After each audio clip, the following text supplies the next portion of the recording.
तो आप सभी को नमस्ते प्रणाम। मैं आपका अपना ठाकुर प्रखर सिंह और रात के 10 बज चुके हैं और कहानी का जो सिलसिला है वह दस्तूर जारी है। आज की कहानी शुरू करूं उससे पहले आपको स्क्रीन पे एक तस्वीर दिखाई दे रही होगी। ये तस्वीर है बिहार के हाजीपुर के रहने वाले गौतम की। गौतम पढ़ने लिखने में बेहद अच्छे थे। उनका एक सपना था कि वो सरकारी टीचर बने। बिहार से थे, इसलिए इन्होंने पढ़ाई लिखाई पे ध्यान दिया। बीपीएससी का एग्ज़ाम दिया। एग्ज़ाम में कई बार इन्होंने कोशिश की। उसके बाद चूँकि ये मेहनत, लगन, जज्बा, ये तमाम चीज़ इनके साथ थी, इस वजह से अंत में फिर इनका सिलेक्शन हुआ और अंत में बतौर मास्टर या फिर साफ शब्दों में कहें तो एज ए टीचर इनको जॉब मिल जाती है। अब एक सरकारी मुलाजिम थे। एज ए टीचर जब इनको जॉब मिली, इनकी पहली पोस्टिंग हुई। पोस्टिंग होने के बाद गौतम अपने स्कूल में पढ़ाने जाते हैं। लगभग 27-28 साल इनकी उम्र रही होगी। अब जब गौतम पढ़ाने जाते हैं, इधर स्कूल में 2 या 4 दिन हुए होंगे इनको जाते हुए। कुछ टीचर इनको जानते थे, कुछ से धीरे धीरे इन्होंने परिचय हासिल किया। बच्चों से भी बहुत अच्छी बॉन्डिंग बन नहीं पाई थी। इसी दौरान जब ये क्लास में घुसते हैं, तभी लगभग 5 से 6 लोग अचानक से आते हैं। आने के बाद पहले पूछते हैं कि गौतम कौन है और किस क्लास में मिलेगा। जितने टीचर थे उन्होंने इशारा दे दिया कि फला क्लास में गौतम पढ़ा रहे हैं। उसके बाद ये 5-6 लोग आते हैं, गौतम के सामने खड़े होते हैं और गौतम से कहते हैं कि चलो। अब गौतम कुछ समझ नहीं पाते कि कहाँ चलना है। गौतम पूछते हैं कि कहाँ जाना है। सामने वाले फ़ौरन अपने अपने कमर से कुछ तमंचे निकालते हैं। किसी के पास राइफल भी थी, उसने उनको भी लोड किया। किसी के पास पिस्टल थी, किसी के पास देसी कट्टा था। इन तमाम असलहों को, इन तमाम आधुनिक हथियारों को गौतम की तरफ करके फिर गौतम से कहा जाता है कि कुछ बोलना मत, चुपचाप चलो। अब गौतम की कनपट्टी पे बंदूक लग चुकी थी। गौतम कुछ समझ नहीं पाते, चुपचाप इन लोगों के साथ चल देते हैं। थोड़ी दूर बाद एक गाड़ी खड़ी थी, उसमें इनको बैठाया जाता है। उसके बाद लेके जाया जाता है। इधर जो स्कूल वाले ये तमाम चीज़ देखते हैं, फ़ौरन पुलिस को फ़ोन करते हैं। पुलिस पूछती है कि कहाँ लेके गए हैं। ये लोग बताते हैं स्कूल वाले कि हमें नहीं पता। इधर ये तमाम लोग गौतम को लेके जाते हैं। जाने के बाद गौतम को उतारा जाता है तो सामने देखा जाता है कि एक मंडप सजा है और एक दुल्हन बैठी है। गौतम कुछ कह पाते, कुछ समझ पाते हैं। इससे पहले कि वहाँ पे मौजूद लोग गौतम से कहते हैं कि ये लो सिंदूर और इस लड़की की मांग में भर दो और आज से ये लड़की तुम्हारी पत्नी होगी। गौतम न कुछ समझ पाते हैं, न कुछ कह पाते हैं। कनपट्टी पे बंदूक लगी थी। इधर पुलिस वाले भी गौतम को ढूंढ रहे थे, खोजने की कोशिश कर रहे थे। लेकिन इससे पहले कि कोई कुछ समझ पाता, कोई कुछ खोज पाता, गौतम को वहाँ से बचा पाता, मजबूरी में गौतम को उस लड़की से शादी करनी पड़ी और उस लड़की को गौतम के साथ विदा कर दिया गया और कहा गया कि आज से ये तुम्हारी पत्नी है। न चाहते हुए भी गौतम को उसे अपनी पत्नी के रूप में स्वीकार करना पड़ा और बाकी की ज़िंदगी अब उसी लड़की के साथ गौतम गुजार रहे। ये रही पहली कहानी, जो आपने पहली तस्वीर देखी। अब आप दूसरी तस्वीर देखिए, जो भी स्क्रीन पर आपको दिखाई दे रही होगी। ये दूसरी तस्वीर है पटना के बेगूपुरा के रहने वाले एक शख्स की। उसका नाम मैं आपको नहीं बता सकता चूँकि उसने मना किया। ये शख्स भी एक सरकारी मुलाजिम होता है, इसकी नौकरी लगती है। एक जगह पे जहाँ ये पोस्टेड था, वहाँ पे अचानक से कुछ लोग आते हैं। आने के बाद कहते हैं कि हम एनजीओ से हैं और आपको हमारे साथ चलना होगा। अब एनजीओ का नाम जैसे ही ये सुनते हैं, इन्हें लगा कि शायद कोई सरकारी काम हो या फिर कुछ समाज सेवा का काम हो। ये मना नहीं कर पाते, उसके बाद चल पड़ते हैं। अंत में इनको भी लेके एक मंदिर में जाया जाता है। वहाँ पहले से एक लड़की मौजूद थी। ये कहते हैं कि क्या करना है। एनजीओ वाले कहते हैं कि तुम्हें इससे शादी करनी है। ये मना करते हैं। फ़ौरन वो लोग बंदूक निकाल देते हैं। निकालने के बाद इनकी कनपट्टी पे बंदूक रखी जाती है। इनके हाथ से ज़बरदस्ती सिंदूर उठवाया जाता है। उठवाने के बाद इन्हीं के हाथ से उस लड़की की मांग में सिंदूर डलवाया जाता है। उसके बाद ज़बरदस्ती इनकी गांठ उस लड़की से जोड़ी जाती है। उसके बाद पंडित मंत्र पढ़ता है। ये ना चाहते हुए भी 7 फेरे लेते हैं। 7 फेरे लेने के बाद ज़बरदस्ती भगवान के चरणों में इनको झुकाया गया। इन्होंने ना चाहते हुए भी वरदान लिया, एक तरह से अपने रिश्ते की कसम खाई और यहीं से उस लड़की के साथ इनको बांध दिया गया। ये रही दूसरी तस्वीर की कहानी। लेकिन इन दूसरी तस्वीर और पहली तस्वीर में एक चीज़ अच्छाई थी। यहाँ तक तो चीज़ें बुरी थी, लेकिन एक चीज़ अच्छाई थी कि चाहे गौतम हो चाहे ये दूसरा शख्स, जब इनकी शादी हो गई तो शादी होने के बाद इन्होंने ज़्यादा विरोध नहीं किया। जो भी लड़की इनके नसीब में थी, भले ही इनकी मर्ज़ी की नहीं थी, लेकिन इन्होंने फिर उस शादी को तवज्जो दिया, उस लड़की को स्वीकार लिया, उसे एज ए पत्नी बना के घर पे लेके आए और फिर उसी के साथ अपनी बाकी की ज़िंदगी गुजारने लगे। लेकिन हर कहानी में ऐसा नहीं होता। कभी कभार ये चीज़ें जो एक प्रथा चली आ रही है, जिसके बारे में आपको आगे डिटेल में बताऊंगा, पकड़ौआ विवाह, कभी कभार ये ऐसी खतरनाक रूप में भी आता है कि कईयों की जान चली जाती है। पकड़ौआ विवाह बिहार, झारखंड और पूर्वी यूपी में एक ऐसी कुप्रथा है जहाँ पे पहले एक योग्य दूल्हे के ऊपर नज़र बनाई जाती है। कायदे से कहें तो उसकी रेकी की जाती है कि कौन सा दूल्हा कब सेटल हो सकता है, किसका फ्यूचर कितना ब्राइट है। उसके बाद ना वहाँ पे जो गांव की भाषा में कहें देखवारी, ना तो देखवारी होती है, ना ही कुछ और होता है, ना ही कोई लगन होती है, ना कोई शगुन होता है।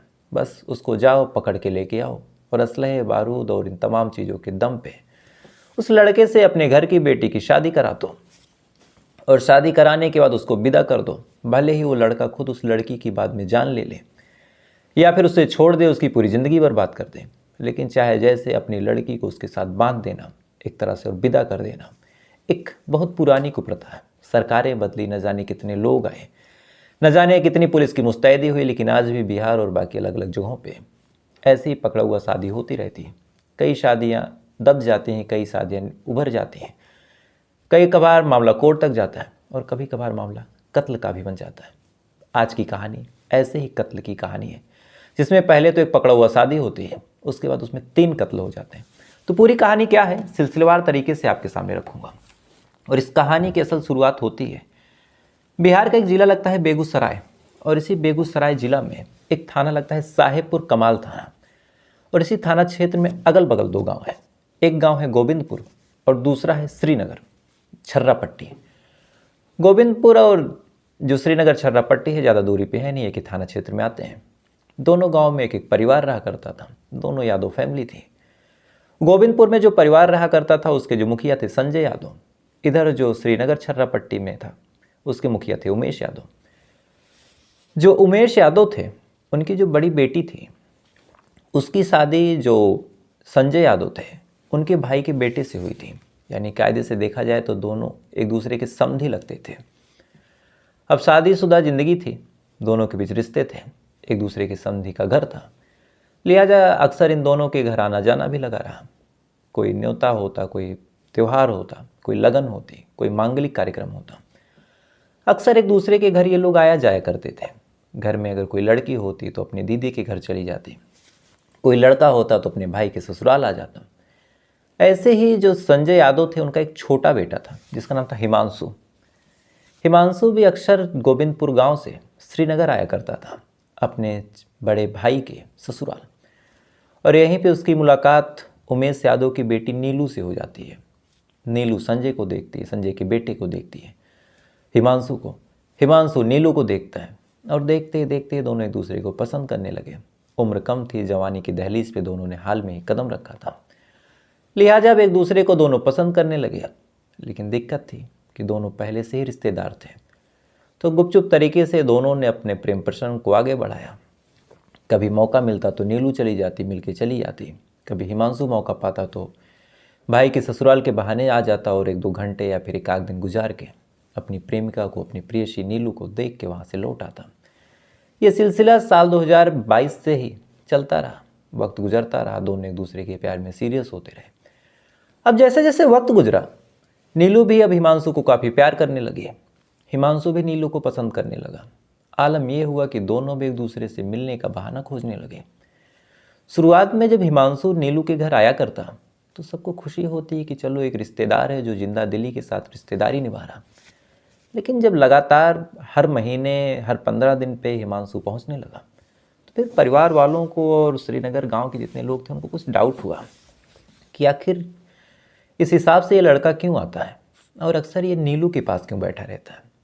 परिवार वालों ने फिर उमेश यादव को इस बारे में सूचना दी कि कहीं ऐसा तो नहीं कि हिमांशु और नीलू के बीच कुछ ऐसा है जो शायद ना हो। अब उमेश ने जब ये बात सुनी तो पहले तो उसने यकीन नहीं किया, उसे लगा कि रिश्तेदारी का मामला, क्यों ही इसमें हम इस तरह के लांछन लगाएं। लेकिन फिर भी लगातार जब ये चीज़ें होने लगी तो फिर उमेश ने नज़र रखनी शुरू की, और जब नज़र रखनी शुरू की तो फिर एक दूसरे को ऐसी हालत में देखा जो शायद एक प्रेमी प्रेमिका या फिर एक पति पत्नी ही एक दूसरे के साथ हो सकते हैं। उमेश ने जब ये चीज़ देखी तो उसे एक तरह से धक्का लगा। एक तरफ मन में डर भी था कि कहीं इस बारे में किसी को खबर लग गई तो बिटिया की ज़िंदगी बर्बाद हो जाएगी। गांव का मामला है, धीरे धीरे बात फैल जाएगी, कोई भी अपने बेटे से मेरी बेटी की शादी नहीं करवाएगा। और ये तमाम चीज़ें एक दूसरे के साथ इंटीमेशन हो, चाहे फिजिकल रिलेशनशिप हो, अगर नीलू और हिमांशु के बीच हो ही गया है तो अब इन दोनों की ही शादी करवा दें। लेकिन कैसे? अगर संजय के पास जाएं ये बात कहने, यानी हिमांशु के फादर के पास, कहीं वो मना कर दें तो क्या करें? और उसके बाद संजय अपने बेटे हिमांशु को रोक लेगा या फिर कहीं भेज देगा। और इधर नीलू ने जब हिमांशु से कहा कि अब हमें तुम्हें शादी करनी चाहिए, तो हिमांशु भी थोड़ा सा पीछे हटने लगा। उसने कहा कि हम दोनों रिलेशन में हैं और उससे पहले हम दोनों का पारिवारिक संबंध है, तो शादी वगैरह की बात हम तुम ना करें तभी बेहतर होगा। तो एक तरफ नीलू को भी धक्का लगा, एक तरफ उमेश भी परेशान कि अब गांव वाले तरह तरह की बात कर रहे हैं। तो अगर एक दूसरे से शादी हो जाए तब तो बात ठीक है, अगर नहीं हुई तो फिर बड़ी बदनामी होगी। लिहाजा भी ये चीज़ें उमेश और नीलू दोनों को खाई जाने लगी। कुछ वक्त गुजरा, दोनों परेशान रहने लगे। फिर यहीं से उन्होंने प्लान बनाया कि काम करते हैं, इन दोनों का पकड़ुआ विवाह करा देते हैं। यानी हिमांशु आए और जैसे आए फ़ौरन उसे पकड़ लें और उसे मजबूर करें कि तुम शादी करो। प्लान बना। प्लान बनने के तहत नीलू ने हिमांशु को बुलाया। बुलाने के बाद हिमांशु मिलने आता है। जैसे ही मिलने आता है, उमेश यादव और उसका बेटा राजेश दोनों हिमांशु को पकड़ते हैं और पकड़ने के बाद कहते हैं कि अब चलो तुम नीलू से शादी करो। हिमांशु मना करता है, कहता है कि नहीं, मैं नहीं करूँगा या फिर बाद में करूँगा। पिता पुत्र बेटी कोई भी बात नहीं सुनते। बंदूक के दम पे, धारदार हथियार के दम पे हिमांशु और नीलू की शादी करा दी जाती है। अब जब शादी करा दी गई तो फिर कायदे से यहाँ जो नीलू है वो उससे हिमांशु के साथ विदा होना चाहिए। उमेश यादव, राजेश और नीलू का यही प्लान था। लेकिन जब शादी हो जाती है और इस बारे में संजय यादव को भनक लगती है कि उसकी बेटी की पकड़ुआ शादी करा दी गई, तो फिर संजय यादव भड़क जाता है और कहता है कि चाहे जो करा दो, तुमने शादी करवाई हो, तुम्हारा सर दर्द है, मैं तुम्हारी बेटी को एज ए बहू अपने घर में नहीं स्वीकार करूँगा। अब कायदे से शादी भी हो गई। हिंदू धर्म में एक महिला की या फिर एक पुरुष की कायदे से 2 बार शादी नहीं कराई जा सकती, जो रीति रिवाज है। तो अब अगर एक बार शादी करा दी गई तो नीलू की कहीं और शादी भी नहीं हो सकती। इधर हिमांशु अपनी पत्नी को ले नहीं जा रहा। साल 2022 में ये तमाम चीज़ें हुई और साल 2022 पूरा बीत गया। नीलू अपने घर पे है, हिमांशु अपने घर पे है। नीलू को लेके हिमांशु जा नहीं रहा। नीलू अपने मांग में हिमांशु का सिंदूर लिए सुहागन की जिंदगी जी रही। जैसे जैसे वक्त गुजर रहा, तमाम तरह की बातें हो रही। उमेश यादव लगातार संजय से रिक्वेस्ट कर रहे हैं कि मेरी बेटी को आप विदा करके लेके जाइए। संजय यादव इधर जिद पे अड़े हैं कि मैं विदा करके नहीं लेके जाऊंगा। देखते ही देखते पूरा साल 2023 बीत गया। इस दौरान पूरे परिवार के बीच एक तरह से खटास भी बढ़ी, लड़ाइयाँ भी हुई, मनमुटाव भी हुआ। जब साल 2023 बीत गया और साल 2024 आ गया, यानी कायदे से 1.5 साल गुजर गए। जब 1.5 साल गुजरे और साल 2024 में फरवरी का महीना आया, इसी दौरान एक खबर पता चली उमेश यादव को कि जो संजय यादव हैं, यानी हिमांशु के फादर, वो अपने बड़े बेटे, यानी जिनका नाम था सुधांशु, उनकी शादी करवा रहे हैं। और शादी मांगलिक कार्यक्रम, तमाम रिश्ते नातों में न्योता। एक न्योता उमेश यादव के घर पे भी आया, जो कि बड़े भाई का वहाँ पे ससुराल था। तो जब ये इनविटेशन कार्ड आया और तमाम लोग इकट्ठा हुए उस शादी में, उस फंक्शन में, तमाम रिलेटिव और आसपास के गांव के सम्मानित लोग, अगल बगल गांव था, जितने ब्लॉक प्रमुख थे, जो प्रधान थे, तो उमेश यादव ने एक चीज़ सोची कि मेरी बेटी की शादी तो हुई ही है, चाहे अच्छे से ना सही पकड़ुआ ही, और उनके घर में मांगलिक कार्यक्रम है। तो अगर मैं अपनी बेटी और अपने बेटे को और कुछ दहेज वगैरह लेके जाऊं और वहाँ पे 4 समाज के बीच ये कहूँ कि भैया मेरे बेटी से इनकी बेटे की शादी हुई है और ये लेके जा नहीं रहे, तो 4 समाज के लोग दबाव बनाएंगे। सामाजिक आदमी है संजय यादव, उस दबाव में फिर आलम ये होगा कि उन्हें स्वीकार करना पड़ेगा। इसी सोच के साथ उमेश यादव अपनी बेटी नीलू को और अपने बेटे राजेश को और साथ ही 15 लाख रुपए दहेज, यानी 15 लाख दहेज अपनी बेटी और अपने बेटे को लेके 17 फरवरी को, जिस दिन प्रोग्राम था, उस तारीख को पहुंच जाते हैं गोविंदपुर गांव में। पहुंचने के बाद संजय से मिलते हैं। संजय जब नीलू को देखता है भड़क जाता है, कहता है कि इसको क्यों लेके आए हो। उसके बाद फिर बातचीत शुरू होती है। उमेश यादव लगातार मनाने की कोशिश करते हैं कि भैया मान जाइए, और 1.5 साल हो गए आपके बेटे के नाम का सिंदूर मेरी बेटी अपने मांग में लेके बैठी है। अब तो जो होना था हो गया। दोनों एक दूसरे को पसंद करते थे, प्यार करते थे, तो अगर हो सके तो मेरी बेटी को अपने घर की बहू बनाइए और हमें भी इज्जत की ज़िंदगी जीने दीजिए। अब ये तमाम चीज़ जब उमेश यादव कहता है तो संजय देखता है कि आसपास के तमाम लोग अब घर को देख रहे हैं। गांव के तमाम सम्मानित लोग हैं, संजय के तमाम रिश्तेदार वहाँ मौजूद हैं। सब देख रहे हैं कि एक आदमी इस तरह से आके बात कर रहा और कह रहा है कि तुम्हारा बेटा मेरी बेटी से शादी किया फिर छोड़ दिया। तो कायदे से जहाँ सुधांशु की भी शादी हो रही थी, उन लोगों के मन में भी एक तरह से डर आने लगा कि कहीं ये परिवार ऐसा तो है नहीं है कि पहले शादी करे और बिटिया को छोड़ दे। इसी वजह से अब तमाम लोग एकटक संजय को देख रहे हैं कि संजय क्या बोलता है। अब संजय जब लोगों का घूरना देखता है तो उसे गुस्सा लगती है। वो कहता है कि आप लोग जाइए और मांगलिक कार्यक्रम को खराब मत कीजिए। इधर उमेश यादव को भी बढ़िया मौका लग रहा था कि यहाँ मैं जिद करूँगा तो शायद कुछ बात बन जाए। संजय लगातार भेजने की कोशिश कर रहा, उमेश लगातार मनाने की कोशिश कर रहा। 15-20 मिनट तक, आधे घंटे तक जब ये कार्यक्रम चला, संजय भेज रहा, उमेश मना रहा। इसी दौरान अब मामला गर्मी गर्मी में बदल गया। राजेश ने, यानी जो नीलू का भाई था, उसने कुछ और कहा, संजय ने कुछ और कहा। इसी दौरान सुधांशु ने कुछ और कहा, हिमांशु ने कुछ और कहा। देखते देखते पूरा परिवार अब एक दूसरे से लड़ बैठा। देखते देखते जहाँ ये मामला ऐसा था कि सुलह हो जाए और नीलू विदा हो जाए, वहाँ अब लड़ाई झगड़ा और गाली गलौज चालू हो गई। अब उमेश जब गाली गलौज पे उतारू हुआ, इधर संजय भी जब उतारू हुआ, तमाम रिश्तेदार फिर देख रहे हैं। इसी दौरान संजय को गुस्सा लगती है। गुस्से में फिर वो हाथापाई पे उतरता है और हाथापाई में जब जो चश्मदीद बता रहे हैं उस हिसाब से मामला इतना आगे बढ़ जाता है कि फौरन बंदूकें निकलती हैं। संजय यादव, सुधांशु यादव और हिमांशु तीनों पिस्टल लोड करते हैं और पहले तो एक एक गोली पिता यानी उमेश यादव, भाई यानी राजेश और नीलू को मार देते हैं। एक एक गोली मारने के बाद अब इन दोनों का गुस्सा शांत होता नहीं। 6 गोलियां बैक टू बैक नीलू के शरीर में उतार दी जाती हैं। 2 गोलियां उमेश यादव के शरीर में दागी जाती हैं और लगभग उतनी ही गोली राजेश को भी मारी जाती है। गोली चलाने में जो अभी तक नाम निकल के सामने आया वो संजय और उसके बेटे सुधांशु का है, और वहीं जो हिमांशु था बंदूक लोड कर करके दे रहा था। अब इधर जब गोलियों की तड़तड़ाहट गूंजी, फौरन चारों तरफ अफरा तफरी मच गई। तमाम लोग भागने लगे। इन दोनों तीनों के सर पे एक तरह से खून सवार था। जब तक बंदूक में गोली थी तब तक मारी गई। उसके बाद इनको भी लगा कि शायद ये तो गलत हो गया, फिर इन्होंने वहाँ से भागना मुनासिब समझा। अब इस बारे में जब श्रीनगर में खबर पता चली, श्रीग्राम छर्रापट्टी जो गांव है, कि उनके गांव के 3 लोगों को इस तरह से मार दिया गया, फौरन वो लोग अब सड़कों पर उतर आए।